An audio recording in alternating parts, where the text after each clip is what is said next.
Hello everyone, स्वागत है एक बार फिर से आप सभी का आपके अपने YouTube channel state PCS hub में। हम सॉल्व कर रहे हैं यूपी पीसीएस प्रीलिम्स परीक्षा और साथ ही आरओ एग्ज़ाम के लिए जनरल स्टडी टेस्ट सीरीज। ये आज हमारा 7वां टेस्ट है। ये किसका टेस्ट है? तो ज्योग्राफी का यहाँ पे टेस्ट है, जिसको हम सॉल्व कर रहे हैं न्यू पैटर्न बेसिस पे। यहाँ पे क्वेश्चन दिए हुए हैं कि यानी कि किस तरीके से क्वेश्चन यहाँ पे पूछा जा सकता है। जो एक कॉन्सेप्चुअल क्वेश्चन का जो है कॉन्सेप्ट बन रहा है आयोग के द्वारा, तो वैसे भी क्वेश्चन यहाँ पे लिए गए हैं। तो इसको हम आज सॉल्व करेंगे। ये 7वां टेस्ट है हमारा। इसके पहले 6 टेस्ट हमने सॉल्व कर लिया है। तो यदि आप चैनल पे नए हैं तो चैनल को प्लीज़ सब्सक्राइब कर लीजिए, साथ ही बेल आइकन को प्रेस कर लीजिए ताकि कोई भी वीडियो चैनल पे अपलोड हो तो सबसे पहले नोटिफिकेशन आपको प्राप्त हो। साथ ही वीडियो को लाइक एवं शेयर करना ना भूलिएगा। तो चलिए यहाँ पे इस क्लास को स्टार्ट करते हैं और सॉल्व करते हैं अपना ये टेस्ट सीरीज। इस टेस्ट की विशेषता ये है कि इस प्रश्न को हम सॉल्व करते हैं और साथ ही मैप भी देखते जाते हैं। तो अगर मैप के साथ हम कोई भी प्रश्न सॉल्व करते हैं तो वो चीज़ें हमको बेहतर तरीके से याद हो जाती हैं। तो चलिए स्टार्ट करते हैं अपना ये टेस्ट सीरीज। तो यहाँ पे प्रश्न है कि निम्नलिखित में से कौन सा कथन असत्य है। अब पहले कथन देखते हैं। तो पहला कथन है कि मालाबार तट का सामान्य ढाल पूर्व से पश्चिम की ओर है। और दूसरा कथन है कि मालाबार तट के सहारे अनेक लैगून झील स्थित हैं जिन्हें कयाल कहते हैं। तीसरा कथन है कि मालाबार तट पर व्यापारिक फसलों की अपेक्षा खाद्यान्न फसलों का उत्पादन अधिक होता है। और चौथा कथन है कि मालाबार प्रदेश में कृषि आधारित कुटीर उद्योगों की संख्या जो है अधिक है। तो कौन सा कथन इसमें से असत्य है? तो यहाँ पे ऑप्शन ए बिल्कुल सही है, यानी कि मालाबार तट का सामान्य ढाल जो है यह पूर्व से जो है पश्चिम की तरफ है। तो ये कथन यहाँ पे सही है। और साथ ही यहाँ पे दिया हुआ है कि मालाबार तट के सहारे अनेक लैगून झील स्थित हैं जिन्हें कयाल कहा जाता है। तो ये भी कथन यहाँ पे बिल्कुल ठीक है। और तीसरा है कि ऑप्शन सी है कि मालाबार तट पर व्यापारिक फसलों की अपेक्षा खाद्यान्न फसलों का उत्पादन अधिक होता है, जो कि गलत है। तो यहाँ पे मालाबार फसल तट पर जो है फसलों की अपेक्षा, यहाँ पे व्यापारिक फसलों की अपेक्षा खाद्यान्न फसलों के बारे में दिया गया है। तो खाद्यान्न फसलें अधिक नहीं होती हैं, व्यापारिक फसलें अधिक होती हैं। व्यापारिक फसलों में जैसे मसाला हो गया आपका यहाँ पे पर्याप्त मात्रा में होता है। तो यहाँ पे व्यापारिक फसलें ज़्यादा होता है, जिसको केरल का जो है मसालों का बागान भी कहा जाता है। तो यहाँ पे ऑप्शन सी गलत हो जाएगा। और साथ ही ऑप्शन डी में जो दिया हुआ है कि मालाबार प्रदेश में कृषि आधारित कुटीर उद्योगों की संख्या अधिक है, तो ये भी यहाँ पे सही हो जाएगा। रबड़ उत्पादन के लिए जो है केरल जाना जाता है। तो ये सब मालाबार तट मेनली जो है केरल और कर्नाटक में पाया जाता है। तो अभी हम इसको मैप में भी देखते हैं। तो यहाँ पे असत्य कथन पूछा गया था, तो ऑप्शन सी यहाँ पे सही आंसर हो जाएगा। तो यहाँ पे देखिए मालाबार तट जो पश्चिमी तट को विभिन्न तटों के नाम से जाना जाता है विभिन्न राज्यों में, और साथ ही पूर्वी तट को भी अलग अलग नाम से जाना जाता है। तो ये आपका मालाबार तट है। ये पश्चिमी तट पर ही है, जिसको मालाबार नाम दिया गया है। तो यहाँ पे आप देख पा रहे होंगे कि गुजरात के इस रीजन को कच्छ रन कहते हैं या फिर रन ऑफ कच्छ कहते हैं। और साथ ही ये वाला जो रीजन है इसको क्या कहेंगे? तो काठियावाड़ कोस्ट यानी कि काठियावाड़ तट कहलाएगा। साथ ही पश्चिमी घाट का ही जो ये वाला रीजन है ये क्या है? तो ये कोंकण तट कहलाता है, महाराष्ट्र और गोवा को मिला करके। साथ ही यहाँ पे मालाबार कोस्ट आ जाएगा, कर्नाटक और केरल। फिर यहाँ पे पूर्वी घाट पे आ जाएंगे तो कोरोमंडल तट ये कहलाता है तमिलनाडु और आंध्र प्रदेश का कुछ हिस्सा। आंध्रा तट आंध्र प्रदेश के पास। और उत्तरी उत्कल कोस्ट, और साथ ही इसी को उत्तरी सरकार भी कहा जाता है, जो कि उड़ीसा के आसपास का क्षेत्र है। तो यहाँ पे इस मतलब पश्चिमी तट और पूर्वी तट का जो लोकल नाम है इसको भी हमने देखा। तो यहाँ पे इस प्रश्न का जो सही आंसर हो जाएगा यह हो जाएगा ऑप्शन सी। ऑप्शन सी यहाँ पे प्रश्न के अकॉर्डिंग सही आंसर होगा। नेक्स्ट प्रश्न है, लघु हिमालय या हिमांचल हिमालय के संदर्भ में निम्नलिखित कथनों पर विचार करें। तो यहाँ पे लघु हिमालय और हिमांचल हिमालय के बारे में पूछा गया है। तो यहाँ पे कथन क्या है? तो पहला कथन है कि इसका विस्तार झेलम और ब्यास नदियों के मध्य है। दूसरा कथन है कि कांगड़ा घाटी धौलाधर श्रेणी के गिरिपाद में स्थित है। अब यहाँ पे तीसरा कथन है, लघु हिमालय का दक्षिणी ढाल मंद है तथा घने वनों से ढका हुआ है। उपयुक्त में से कौन सा कथन सही है या है? तो यहाँ पे कौन सा कथन सही है या है? तो इसका जो सही आंसर हो जाएगा यह हो जाएगा ऑप्शन बी। ऑप्शन बी यहाँ पे इसका सही आंसर होगा, यानी कि पहला एवं दूसरा कथन तो यहाँ पे बिल्कुल सही है। यानी कि इसका विस्तार झेलम और ब्यास नदियों के मध्य हुआ है। किसका? तो लघु हिमालय का। और साथ ही कांगड़ा घाटी और धौलाधर श्रेणी के गिरिपाद में स्थित है। तो यहाँ पे ये दोनों कथन बिल्कुल सही हो जाएंगे। तीसरा कथन यहाँ पे सही नहीं है, जो कि दिया हुआ है कि लघु हिमालय व दक्षिणी लघु हिमालय का दक्षिणी ढाल मंद है तथा घने वनों से ढका हुआ है। ये कथन यहाँ पे सही नहीं है, असत्य है, क्योंकि लघु हिमालय का जो उत्तरी ढाल है यह मंद है और घने वनों से ढका हुआ है, जबकि दक्षिणी ढाल जो है यह खड़ा और नग्न है। तो यहाँ पे तीसरा कथन जो है यह गलत हो जाएगा, सिर्फ पहला दूसरा सही है, तो ऑप्शन बी यहाँ पे सही आंसर होगा। नेक्स्ट प्रश्न है, निम्नलिखित युग्मों में से कौन सा सुमेलित नहीं है। एक तरफ बंदरगाह से संबंधित तथ्य दिया हुआ है और दूसरी तरफ वो बंदरगाह किस शहर में जो है स्थित है, इसका नाम यहाँ पे दिया हुआ है। तो यहाँ पे दिया हुआ है कि चाइल्ड ऑफ पार्टीशन, तो ये कांडला बंदरगाह को कहा जाता है। साथ ही नदीय पर्वत, तो नदीय पर्वत कोलकाता बंदरगाह। साथ ही यहाँ पे है कृत्रिम पत्तन, कृत्रिम पत्तन कहाँ पे, तो एन्नौर। और साथ ही प्राकृतिक बंदरगाह, तो यहाँ पे दिया हुआ है चेन्नई। तो कौन सा इसमें से सही सुमेलित नहीं है, तो यहाँ पे जो दिया हुआ है कि प्राकृतिक बंदरगाह चेन्नई, तो जानते रहिएगा चेन्नई पुराना बंदरगाह है सबसे, लेकिन ये कृत्रिम बंदरगाह है, ये प्राकृतिक बंदरगाह नहीं है। चेन्नई जो है यह कृत्रिम बंदरगाह है। तो यहाँ पे ऑप्शन डी जो है यह सही सुमेलित नहीं है, ये इसका आंसर हो जाएगा। बाकी तीनों कथन सही सुमेलित हैं। अब यहाँ पे ये जानते रहिएगा कि भारत में अभी मेजर पोर्ट की संख्या कितनी है, यानी कि जो मुख्य बड़े पोर्ट हैं कितने हैं, तो 12 से 13 इनकी संख्या हो गई है। और इनका जो है इन पर किसका वो रहता है नियंत्रण, तो जो मेजर पोर्ट हैं इन पे केंद्र सरकार का, और जो छोटे पोर्ट होते हैं, छोटे बंदरगाह होते हैं, उन पे राज्य सरकार का नियंत्रण होता है। तो ये आप यहाँ पे कुछ बंदरगाह देखिए, ये रहा आपका चेन्नई, और साथ ही ये एन्नौर हो गया, ऊपर यहाँ पे विशाखापत्तनम, पारादीप, हल्दिया, और फिर इधर आ जाएंगे वेस्ट में, यानी कि पश्चिम साइड में, तो यहाँ पर आपका हो जाएगा कोच्चि, मंगलुरु, मार्मागुआ,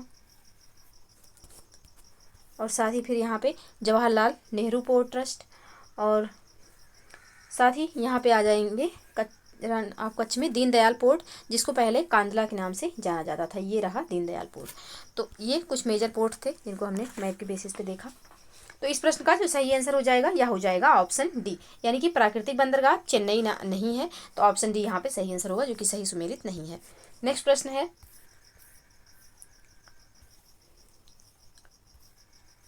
पूछा है कि 11 डिग्री चैनल द्वारा विभाजित द्वीप समूह है। तो कौन कौन सा द्वीप समूह है जो कि 11 डिग्री चैनल द्वारा विभाजित होता है। तो 11 डिग्री चैनल द्वारा जो है अमीनी द्वीप और कन्ना मोर द्वीप समूह को विभाजित करता है। 11 डिग्री जो चैनल है यह अमीनी द्वीप व कन्ना मोर द्वीप को विभाजित करता है। तो ऑप्शन सी यहाँ पे सही आंसर हो जाएगा।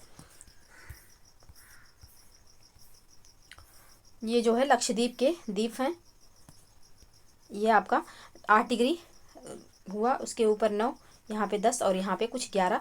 तो यहाँ पे जो है कौन कौन से द्वीपों को 11 डिग्री उत्तरी अक्षांश विभाजित करता है, तो ये विभाजित करता है, जिसको 11 डिग्री चैनल भी कहा जाता है।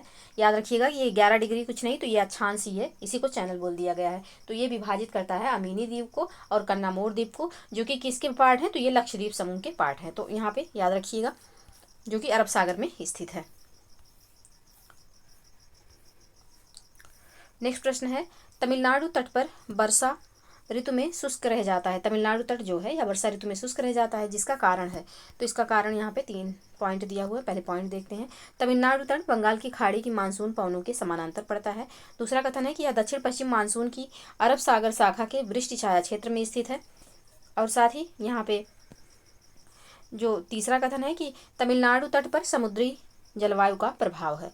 तो यहाँ पे कौन सा कथन जो है इसके बारे में सही है, तो यहाँ पे ये जो दिया हुआ है कि पहला एवं दूसरा कथन यहाँ पे सही हो जाएगा, यानी कि तमिलनाडु तट जो है यह बंगाल की खाड़ी की मानसून पवनों के समानांतर पड़ता है, इसकी वजह से यहाँ पे वर्षा नहीं होती है। साथ ही यहाँ पे जो दिया हुआ है कि यह दक्षिण पश्चिम मानसून की अरब सागर शाखा के वृष्टि छाया क्षेत्र में आता है, ये भी यहाँ पे बिल्कुल सही है। और साथ ही तमिलनाडु तट पर समुद्री जलवायु का प्रभाव है, ये गलत है। तो यहाँ पे पहला एवं दूसरा कथन यहाँ पे सही होगा।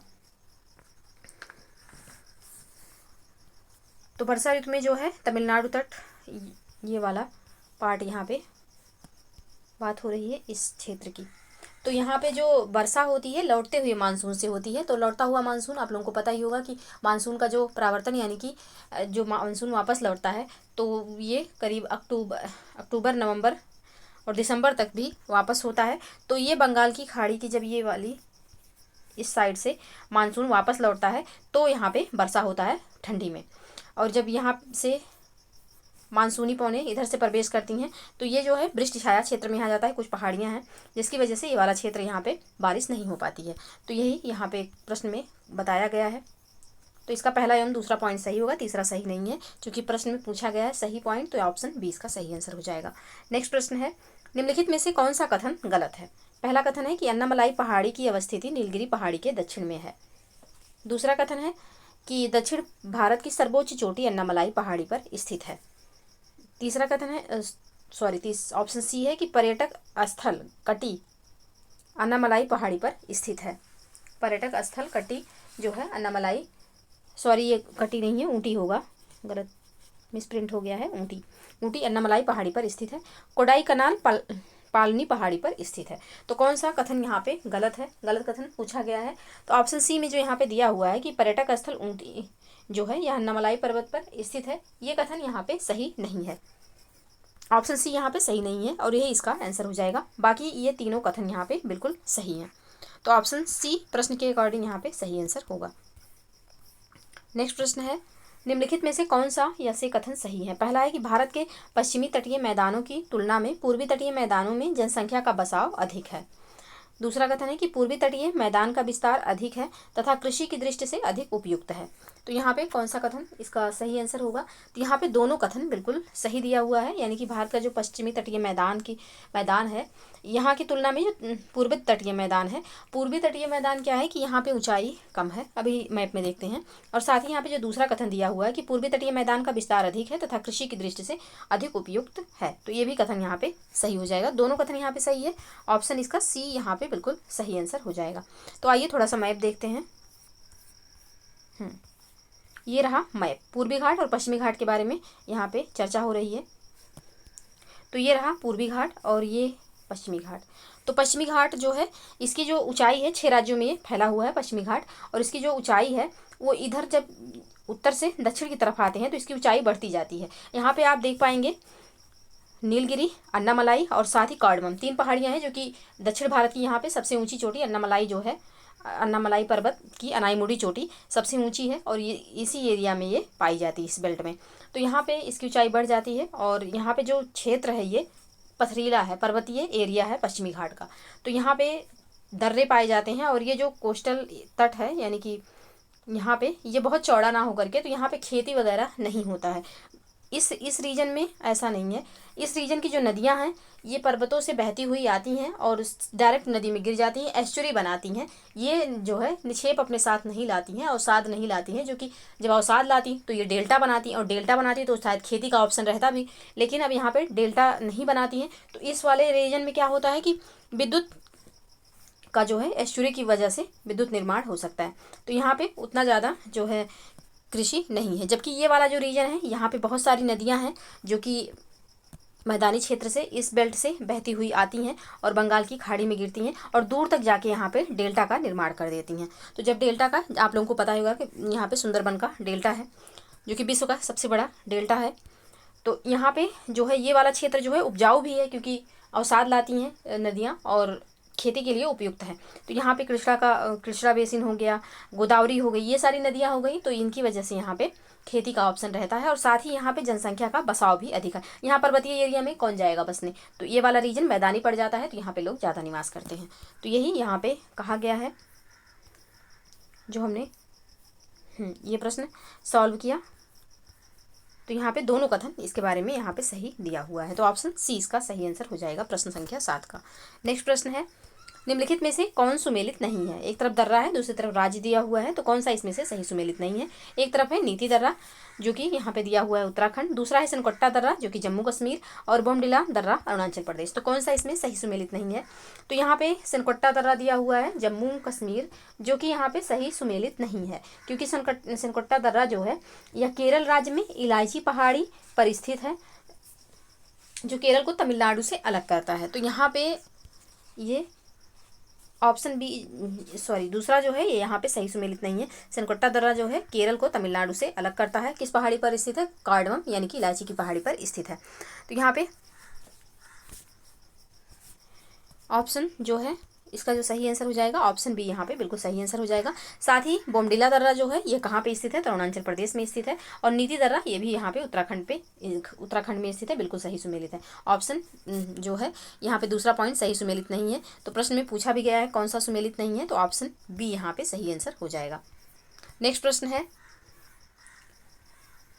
यहाँ पे आपको नीति दर्रा, तो ये हमारा उत्तराखंड राज्य हो जाएगा, उत्तराखंड वाला एरिया यहीं पे स्थित है नीति दर्रा। और साथ ही बोमडिला आपका इस रीजन में ये रहा अरुणाचल प्रदेश, यहाँ बोमडिला स्थित है। और साथ ही आपका जो सनकोट्टा दर्रे के बारे में बात हो रही है, तो ये रही कार्डमम हिल्स, देखिए यहाँ पे दिया हुआ है और यहीं पे स्थित है जो है सनकोट्टा दर्रा, जो कि केरल को तमिलनाडु से जोड़ता है, तो इसको याद रखिएगा। तो यहाँ पे प्रश्न में ऑप्शन बी इसका सही आंसर हो जाएगा। नेक्स्ट प्रश्न है प्रश्न संख्या 9, निम्नलिखित पहाड़ियों में से कौन महाराष्ट्र में अवस्थित नहीं है या है। तो ये पहला है ग्वालीगढ़, दूसरा है सतमाला, तीसरा है महादेव और चौथा है हरिश्चंद्र। अब यहाँ पे कोड का प्रयोग करके सही आंसर जो है देना है।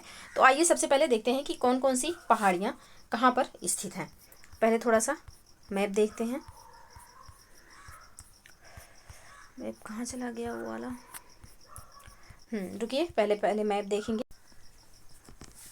हाँ, तो ये यहाँ पे हम पहाड़ियों को पहले यहाँ पे देखते हैं कि कौन सी पहाड़ी, ये जो आज मैप लगा है इसमें उतनी पहाड़ियाँ तो दी नहीं हैं, लेकिन यहाँ पे जो 4 पहाड़ियों का नाम दिया हुआ है, ग्वालीगढ़, सतमाला, महादेव और हरिश्चंद्र।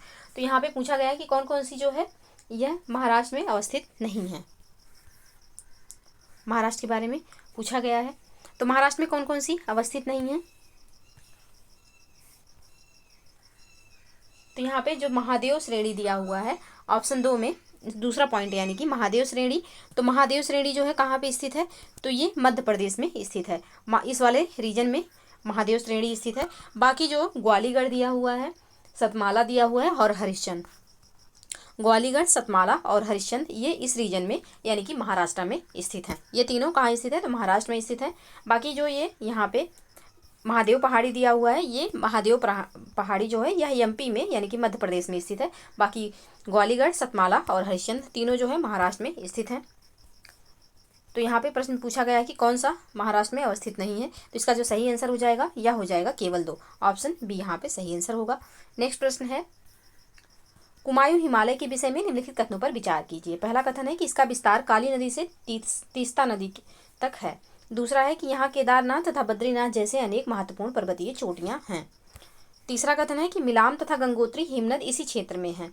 और चौथा कथन है कि दून घाटियाँ शिवालिक तथा मध्य हिमालय के मध्य स्थित हैं।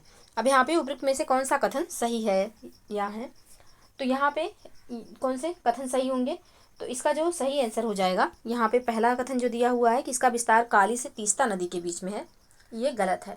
तो कुमायूं हिमालय का जो विस्तार है यह सतलुज नदी से लेकर के काली नदी के बीच में है।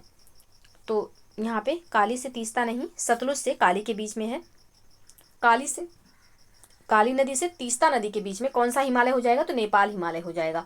और सतलुज से काली नदी के बीच में कौन सा हिमालय होगा, तो कुमायूं हिमालय यहाँ पे हो जाएगा। तो पहला कथन तो गलत हो जाएगा। साथ ही यहाँ पे दूसरा कथन दिया हुआ है कि यहाँ केदारनाथ तथा बद्रीनाथ जैसी अनेक महत्वपूर्ण पर्वतीय चोटियाँ हैं, बिल्कुल सही है। तीसरा कथन है कि मिलाम तथा गंगोत्री हिमनद इसी क्षेत्र में स्थित है, ये भी कथन सही है।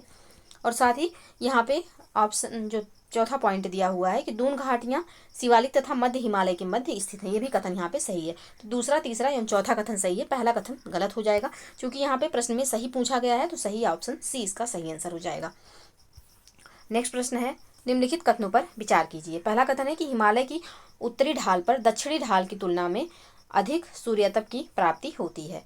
दूसरा कथन है कि पश्चिमी हिमालय की अपेक्षा पूर्वी हिमालय में जैव विविधता प्रचुर मात्रा में पाई जाती है। पश्चिमी हिमालय की अपेक्षा पूर्वी हिमालय में जैव विविधता प्रचुर मात्रा में पाई जाती है। अब यहाँ पे पूछा गया है कि उपयुक्त में से कौन सा कथन सत्य है या है, तो इसका जो सही आंसर हो जाएगा यह हो जाएगा केवल दूसरा, यानी कि दूसरा पॉइंट जो यहाँ पे दिया हुआ है ये कथन बिल्कुल सही है। यानी कि पश्चिमी हिमालय की अपेक्षा पूर्वी हिमालय में जैव विविधता जो है प्रचुर मात्रा में पाई जाती है। क्यों? क्योंकि जो यहाँ पे एक मिनट थोड़ा मैप से समझ लेते हैं। हाँ, अब आप यहाँ पे देखेंगे अक्षांशीय विस्तार। तो अक्षांशीय विस्तार में ये जो है यहाँ पे कुछ 28 डिग्री अक्षांश दिखाई दे रहा है। साथ ही यहाँ पे आप देखेंगे तो ये 36 के आसपास पहुँच गया है ये वाला रीजन। तो यहाँ पे जब जैव विविधता कैसे पाई जाएगी, जहाँ पे सूर्य का प्रकाश जितना ज़्यादा प्राप्त होगा वहाँ पे जैव विविधता उतने अधिक होगी। तो जहाँ सूर्य का प्रकाश जितने कम प्राप्त होगा वहाँ पे जैव विविधता उतनी कम होगी, क्योंकि अगर आप भूमध्य रेखा से ध्रुवों की तरफ बढ़ते हुए जाते हैं तो जैव विविधता कम होती जाती है। अगर आप ध्रुवों से भूमध्य रेखा की तरफ आएंगे तो जैव विविधता बढ़ती जाती है। तो इसका एक ही रीजन है कि जो जैव विविधता है ये सूर्य के प्रकाश के ऊपर निर्भर करती है। तो यहाँ पे पूछा गया है कि यहाँ इस वाले रीजन में पश्चिमी हिमालय में, तो पश्चिमी हिमालय में ऊंचाई बढ़ते बढ़ते यहाँ पे बर्फ़ पड़ने लगेगी और उसके बाद यहाँ पे जैव विविधता उतना नहीं पाई जाएगी जितना कि इस वाले रीजन में पूर्वी हिमालय में। पूर्वी हिमालय में क्यों? क्योंकि ये सूर्य से प्रकाश अधिक प्राप्त कर रहा है, यहाँ वर्षा भी अधिक हो रही है। इस रीजन में उतना वर्षा नहीं होती है, वर्षा के स्थान पर यहाँ पर बर्फबारी होता है। तो यहाँ पर पहला जो कंडीशन है, यहाँ पे पहला जो कथन दिया हुआ है ये यहाँ पे सही नहीं है,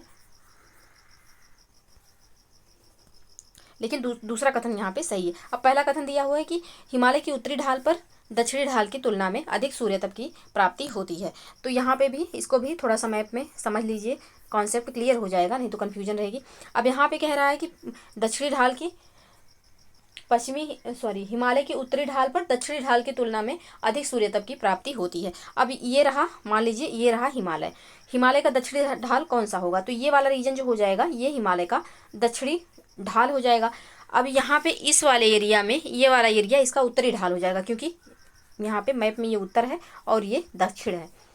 तो आप देखेंगे कि इस वाले रीजन में सूर्य की रोशनी ज़्यादा प्राप्त हो रही है, तो इस वाले रीजन में जो है ये प्रकाश के सापेक्ष रह रहा है और ये पीछे साइड पड़ जा रहा है। तो इस वजह से यहाँ पे जो पहला कथन दिया हुआ है ये असत्य हो जाएगा। सिर्फ और सिर्फ यहाँ पे दूसरा कथन इसका सही आंसर होगा। तो यहाँ पे दूसरा सही है, तो केवल बी इसका सही आंसर हो जाएगा। ऑप्शन बी यहाँ पे सही आंसर होगा। प्रश्न संख्या 12 है, निम्नलिखित कथनों पर विचार कीजिए। पहला कथन है कि कुमायूं हिमालय की सर्वोच्च चोटी नंदा देवी है। दूसरा कथन है कि पश्चिमी घाट कृष्णा, कावेरी तथा तुंगभद्रा नदियों का उद्गम स्थल है। और तीसरा कथन है कि कावेरी नदी अपने प्रवाह मार्ग में नदी द्वीपों का निर्माण करती हैं। और चौथा है कि जोंग जलप्रपात कावेरी नदी पर स्थित है।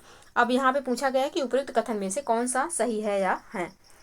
तो यहाँ पे जोंग जलप्रपात के बारे में दिया हुआ कि कावेरी नदी पर, तो गलत है। जोंग जलप्रपात जो है यह शरावती नदी पर स्थित है। कहाँ पे? तो कर्नाटक में शरावती नदी पर स्थित है, ना कि कावेरी नदी पर।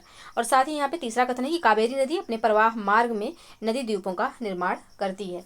तो ये जो है निर्माण करती है, तीसरा कथन सही हो जाएगा। और दूसरा कथन है कि पश्चिमी घाट कृष्णा, कावेरी तथा तुंगभद्रा नदियों का उद्गम स्थल है। बिल्कुल सही है। महाबलेश्वर ब्रह्मगिरी से कावेरी निकलती है, महाबलेश्वर से कृष्णा निकलती है। तो ये सब नदियाँ जो है ये पश्चिमी घाट से निकलती हैं और पूर्वी घाट पे इनका मुहाना है बंगाल की खाड़ी में। तो यहाँ पे ये दूसरा कथन भी सही है। साथ ही कुमायूं हिमालय की सर्वोच्च चोटी जो यहाँ पे दिया हुआ है कि नंदा देवी है, बिल्कुल सही है। और अभी हमने ऊपर पढ़ा कि कुमायूं हिमालय का विस्तार किन किन नदियों के मध्य है, तो सतलुज और काली नदी के मध्य का जो क्षेत्र है वह किसके नाम से जाना जाता है? तो वह कुमायूं हिमालय के नाम से जाना जाता है। तो ये कथन यहाँ याद रखिएगा। पहला, दूसरा एवं तीसरा कथन सही है। चौथा कथन यहाँ पे इसलिए सही नहीं है क्योंकि यहाँ पे दिया हुआ है कि जोंग जलप्रपात कावेरी नदी पर स्थित है, जबकि यहाँ पे सही इसका आंसर होगा कि जोंग जलप्रपात जो है यह शरावती नदी पर स्थित है। किस राज्य में? तो कर्नाटक में। तो यहाँ पे चौथा कथन गलत हो जाएगा। पहला, दूसरा एवं तीसरा यहाँ पे बिल्कुल सही होगा। तो इसका जो सही आंसर हो जाएगा किस ऑप्शन में है? तो यहाँ पे ऑप्शन सी में है, पहला, दूसरा एवं तीसरा। तो ऑप्शन सी इसका सही आंसर हो जाएगा। नेक्स्ट प्रश्न है, निम्नलिखित में से कौन सुमेलित नहीं है? बनिहाल दर्रा, पीर पंजाल श्रेणी, फतुला जास्कर श्रेणी, खारदुंगला लद्दाख श्रेणी, जलेपला कैलाश श्रेणी। तो यहाँ पे कौन सा सुमेलित नहीं है ये पूछा गया है। तो इसका जो सही आंसर हो जाएगा जलेपला जो यहाँ पे कैलाश श्रेणी दिया हुआ है ये सही सुमेलित नहीं है, क्योंकि जलेपला दर्रा जो है इसकी ऊंचाई जो है यह 4,267 मीटर या 33,999 फीट है। भारत में सिक्किम के पूर्वी सिक्किम जिले तथा चीन में तिब्बत स्वायत्त क्षेत्र के बीच पर्वतीय दर्रा है। कौन? तो जलेपला। यहाँ पे कैलाश श्रेणी दिया हुआ है। कैलाश श्रेणी किस एरिया में? तो इधर लद्दाख और हिमालय, जम्मू कश्मीर, इस वाले रीजन में आ जाएगा कैलाश श्रेणी। तो यहाँ पे ऑप्शन डी सही सुमेलित नहीं है, यही इसका आंसर हो जाएगा। बाकी बनिहाल दर्रा पीर पंजाल श्रेणी में है, बिल्कुल सही है। और साथ ही फोतुला दर्रा जो है यह जास्कर श्रेणी में है, और खारदुंगला दर्रा जो है लद्दाख श्रेणी में स्थित है। ये तीनों बिल्कुल सही सुमेलित हैं। ऑप्शन डी यहाँ पे सही सुमेलित नहीं है, क्योंकि प्रश्न में पूछा गया है कि कौन सा सुमेलित नहीं है, तो ऑप्शन डी यहाँ पे सही आंसर हो जाएगा। और जलेपला दर्रा जो है यह भारत को लहासा से जोड़ने वाले मार्ग पर है। इस दर्रे की जो लंबाई है यह 46 मीटर है, यानी कि 151 फीट। ये भी थोड़ा सा जो मेन दर्रे रहे हैं उनकी ऊंचाई भी देख लिया करिए, क्योंकि अब की बार पीसीएस प्रीलिम्स में आप लोग देखे होंगे कि जो दर्रे दिए गए थे, एक दो प्रश्न शायद उससे आया था, और उनकी ऊंचाई भी पूछी गई थी। तो थोड़ा सा ध्यान में रखेंगे तो क्वेश्चन सॉल्व हो जाएगा। तो ऑप्शन डी यहाँ पे सही आंसर हो जाएगा प्रश्न के अकॉर्डिंग। नेक्स्ट प्रश्न है कि निम्नलिखित में से कौन सा या फिर से सही कथन है या है? पहला है कि पश्चिमी घाट की अनाईमुदी और दोदा बेट्टा पर्वत चोटियाँ अन्नामलाई पहाड़ियों पर अवस्थित हैं। दूसरा कथन है कि पश्चिमी घाट की ऊंचाई उत्तर से दक्षिण की ओर कम होती जाती है। तीसरा कथन है कि पश्चिमी घाट और पूर्वी घाट नीलगिरी पहाड़ियों पर एक दूसरे से मिलते हैं। तो यहाँ पे कौन सा कथन इसमें जो है सही है यह पूछा गया है।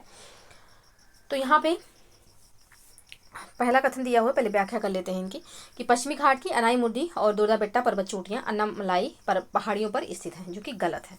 क्योंकि अन्नामलाई पहाड़ी की एक ही चोटी है, अनाईमुदी, जो कि एक बात याद रखिएगा कि ये अन्नामलाई की चोटी है। अन्नामलाई जो है या स्थित है आपके तमिलनाडु और केरल के बॉर्डर पर। लेकिन अगर ये अनाईमुदी की बात की जाए कि इसकी अवस्थिति कहाँ है, तो ये एक चोटी है, इसकी अवस्थिति केरल में है, और जो कि पूर्वी पश्चिमी घाट की सबसे ऊंची चोटी है, इसको याद रखिएगा। साथ ही दोदा बेट्टा जो है यह नीलगिरी की सबसे ऊंची चोटी है, नीलगिरी की सबसे ऊंची चोटी है, और पश्चिमी घाट की जो है दूसरी सबसे ऊंची चोटी है। इसको याद रखिएगा, दोदा बेट्टा और किसकी चोटी है? नीलगिरी की चोटी है। और इसकी अवस्थिति कहाँ है? तो ये तमिलनाडु में स्थित है। ये जो है ये तमिलनाडु में स्थित है पूरी तरीके से। चोटी की बात कर रहे हैं, पर्वत की बात नहीं कर रहे हैं। हाँ, तो चोटी जो है तमिलनाडु में स्थित है। साथ ही तो ये पहला कथन तो गलत हो जाएगा। पश्चिमी घाट की ऊंचाई उत्तर से दक्षिण की ओर कम होती जाती है, गलत है। अभी हमने ऊपर पढ़ा कि पश्चिमी घाट की जो ऊंचाई है, पश्चिमी घाट 6 राज्यों में फैला हुआ है, और इसकी जो ऊंचाई है यह उत्तर से दक्षिण की ओर बढ़ती जाती है। तभी तो वो जो पश्चिमी घाट पे ये जो पर्वत मिलते हैं, चाहे ये मतलब अन्नामलाई हो गया, नीलगिरी हो गया और कार्डमम हो गया, ये सब जो यहाँ पे पश्चिमी घाट की सबसे ऊंची चोटियाँ मिल रही हैं, तो ये अगर मतलब ऊंचाई घटती होती तो ये कैसी चोटियाँ यहाँ पाई जाती? तो ये सब उत्तर में ही पाई जाती हैं, यानी कि महाराष्ट्र में ही मतलब मिलती हैं, गुजरात में ही मिल जाती, लेकिन ये सब वहाँ पे नहीं पाई जा रही हैं। तो इसका मतलब है कि जब हम उत्तर से पश्चिमी घाट पर, जब उत्तर से दक्षिण की तरफ आएंगे, तो पश्चिमी घाट की जो ऊंचाई है उत्तर से दक्षिण की तरफ बढ़ती जाती है। तो यहाँ पे दूसरा कथन भी गलत हो जाएगा, दूसरा कथन भी यहाँ पे गलत होगा। और तीसरा कथन जो यहाँ पे दिया हुआ है कि पश्चिमी घाट और पूर्वी घाट नीलगिरी पहाड़ियों पर एक दूसरे से मिलते हैं, बिल्कुल सही है। नीलगिरी पहाड़ियों पर पश्चिमी घाट और पूर्वी घाट मिलते हैं, ये कथन यहाँ पे सही है। तो इसका जो सही आंसर हो जाएगा, केवल तीसरा यहाँ पे सही आंसर हो जाएगा, जो कि ऑप्शन बी में है।